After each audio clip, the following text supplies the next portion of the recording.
Hello students, today's topic is partial correlation. Partial correlation पढ़ने से पहले हमें कुछ टर्म्स को समझ लेना चाहिए। That is zero order coefficients, first order coefficients and second order coefficients.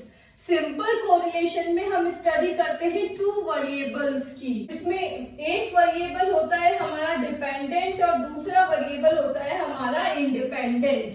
ठीक है, तो zero order coefficients correlation between two variables only R12, R13 और R23।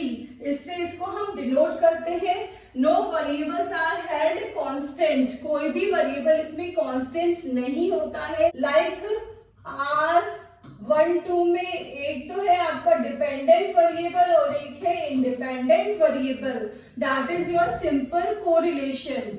Next is first order coefficients में हम कम से कम तीन वेरिएबल्स की स्टडी करते हैं। एग्जाम्पल हम ये ले लेते हैं R12.3। इसमें हमारे एटलीस्ट कितने होते हैं? 3 वेरिएबल्स होते हैं, जिसमें कि 1 तो क्या होगा आपका डिपेंडेंट होगा और बाकी जो 2 होंगे वो क्या होंगे? आपके इंडिपेंडेंट वेरिएबल होंगे। और इंडिपेंडेंट में एक तो क्या हो जाएगा आपका कांस्टेंट। तो इसको इस एग्जांपल से समझ। R123 ये 1 जो है इसमें है डिपेंडेंट वेरिएबल और 2 और 3 क्या है हमारे इंडिपेंडेंट वेरिएबल। ठीक है, अब इसमें हमने देखा कि एक कांस्टेंट रहता है जो पॉइंट्स के राइट हैंड साइड पे है, वो है हमारा कांस्टेंट वेरिएबल। तो 3 equals to constant variable. R13.2 इसमें 1 है आपका डिपेंडेंट वेरिएबल, 3 और 2 है आपके इंडिपेंडेंट वेरिएबल और कांस्टेंट वेरिएबल है हमारा ये 2 पॉइंट्स के राइट हैंड साइड वाला। R23.1 में क्या है? 2 है हमारा डिपेंडेंट वेरिएबल, 3 और 1 है हमारे इंडिपेंडेंट वेरिएबल और कांस्टेंट वेरिएबल है हमारा 1। ठीक है, ये समझाना इसलिए जरूरी था कि जो फर्स्ट ऑर्डर कोएफिशिएंट की स्टडी आप करेंगे पार्शियल कोरिलेशन में, अगर आपके वेरिएबल्स मोर देन 3 है, लाइक 4 है, तो उसमें कैसे कैलकुलेट करेंगे? सेकेंड ऑर्डर कोएफिशिएंट, जिसमें कि 2 वेरिएबल्स आर हेल्ड कांस्टेंट और उसमें क्या होंगे? आपके 2 वेरिएबल्स कांस्टेंट होंगे। तो कांस्टेंट के लिए मैंने आपको सिंपल सी बात बताई है, जो भी पॉइंट के राइट हैंड साइड में है वो सारे हमारे कांस्टेंट वेरिएबल्स होते हैं। आ जाएगा 4, ये आ जाएगा 4, इधर भी आ जाएगा 4। तो R12.34। तो अब इसमें क्या है? 1 तो है हमारा डिपेंडेंट वेरिएबल और इंडिपेंडेंट वेरिएबल हमारे 3 है। कौन से? 2, 3 एंड 4 और कांस्टेंट वेरिएबल है हमारे 3 एंड 4। तो इस टाइप से ये स्टडी भी हम पार्शियल कोरिलेशन में करते हैं। फॉर्मूलाज ऑफ पार्शियल कोरिलेशन, इसको रिप्रेजेंट करते हैं हम स्मॉल r से। इसमें हम 3 वेरिएबल्स की स्टडी कर रहे हैं, तो हम वो कौन कौन से हैं? 1, 2.3। ये जो 3 है हमारा कांस्टेंट वेरिएबल है। इधर करेंगे हम R13.2, जिसमें 2 हमारा क्या है? कांस्टेंट वेरिएबल है। नेक्स्ट इज R23.1, जिसमें 1 हमारा कांस्टेंट वेरिएबल है। 1, 2, 1, 3 और 2, 3 ये 3 कॉम्बिनेशन होते हैं। इधर है R1। नेक्स्ट बच गए अब हमारे R13 और R23, जिसको कि हमने मल्टीप्लीकेशन में लिख दिया। अंडर रूट, अब ये दोनों ही वेरिएबल आपके डिवीजन में भी आएंगे। Let's see how. 1 minus R13 का स्क्वायर। नेक्स्ट फिर से स्क्वायर रूट है, यहाँ तो मल्टीप्लीकेशन साइन है ही। 1 माइनस ये बचा अब R23 का स्क्वायर। ऐसे ही हम नेक्स्ट फॉर्मूले में बनाते हैं। स्टार्टिंग करनी होगी हमें इन दोनों से। R13 माइनस अब बचे कौन से? 1, 2 और 2, 3।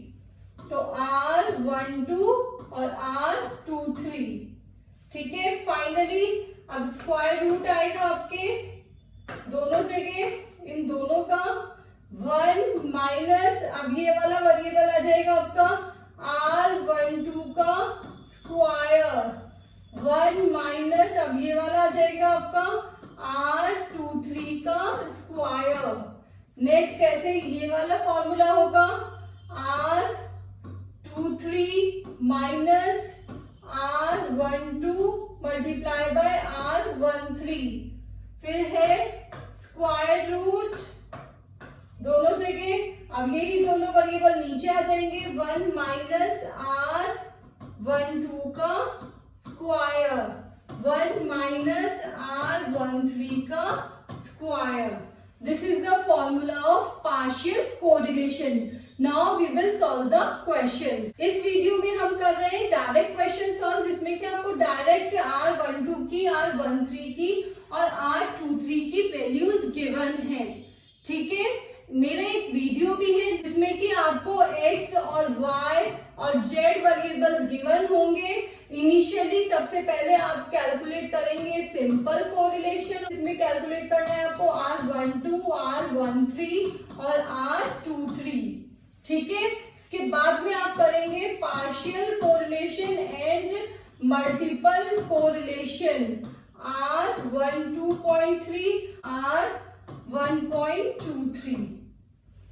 In a trivariate distribution, it is found that R12 equals to 0.70, R13 equals to 0.61 and R23 equals to 0.40. इसमें क्वेश्चन में ये है ट्राइवेरिएट डिस्ट्रीब्यूशन, दैट मीन्स इसमें 3 वेरिएबल्स हैं और आपको ये गिवन है simple correlation, that means 0 order coefficients.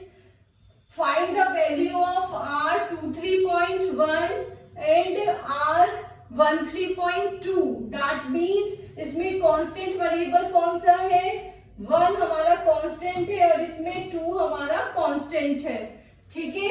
Formula अभी आपको बताया ही था, R23 की वैल्यू हमारी 0.4, R12 की वैल्यू है हमारी 0.7 और R13 की वैल्यू है 0.61, ठीक है। सारी वैल्यूज हमने सब्स्टिट्यूट कर दी है।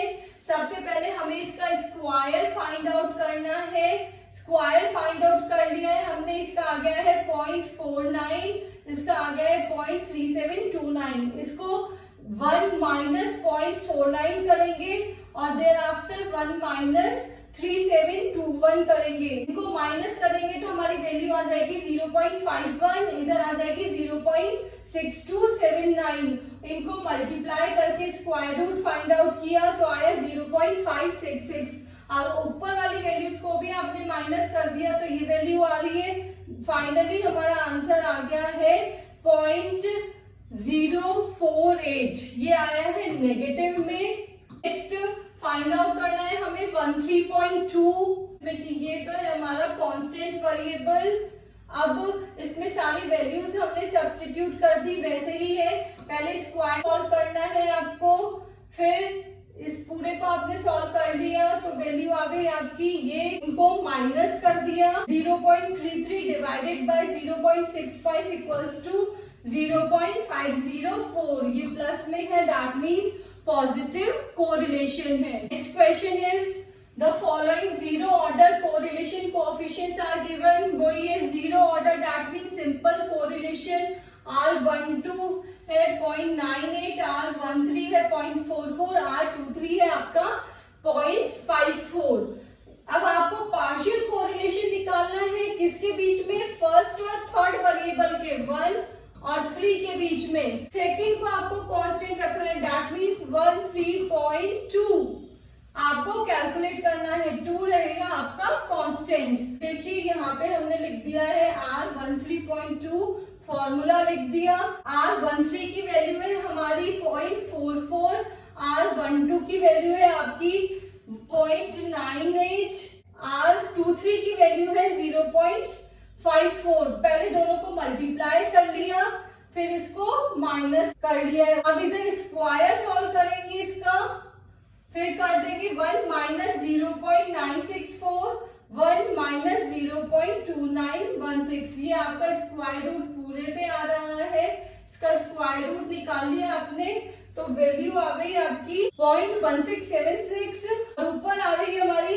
माइनस 0.0892, इसको सॉल्व करेंगे तो वैल्यू आ गई आपकी माइनस 0.532, दैट मीन्स माइनस में है तो नेगेटिव कोरिलेशन है और 0.52 है, दैट मीन्स मॉडरेट है। आई होप आपको पार्शियल कोरिलेशन समझ आया होगा। इसी से रिलेटेड कुछ प्रैक्टिस क्वेश्चंस है, you have to do that questions also.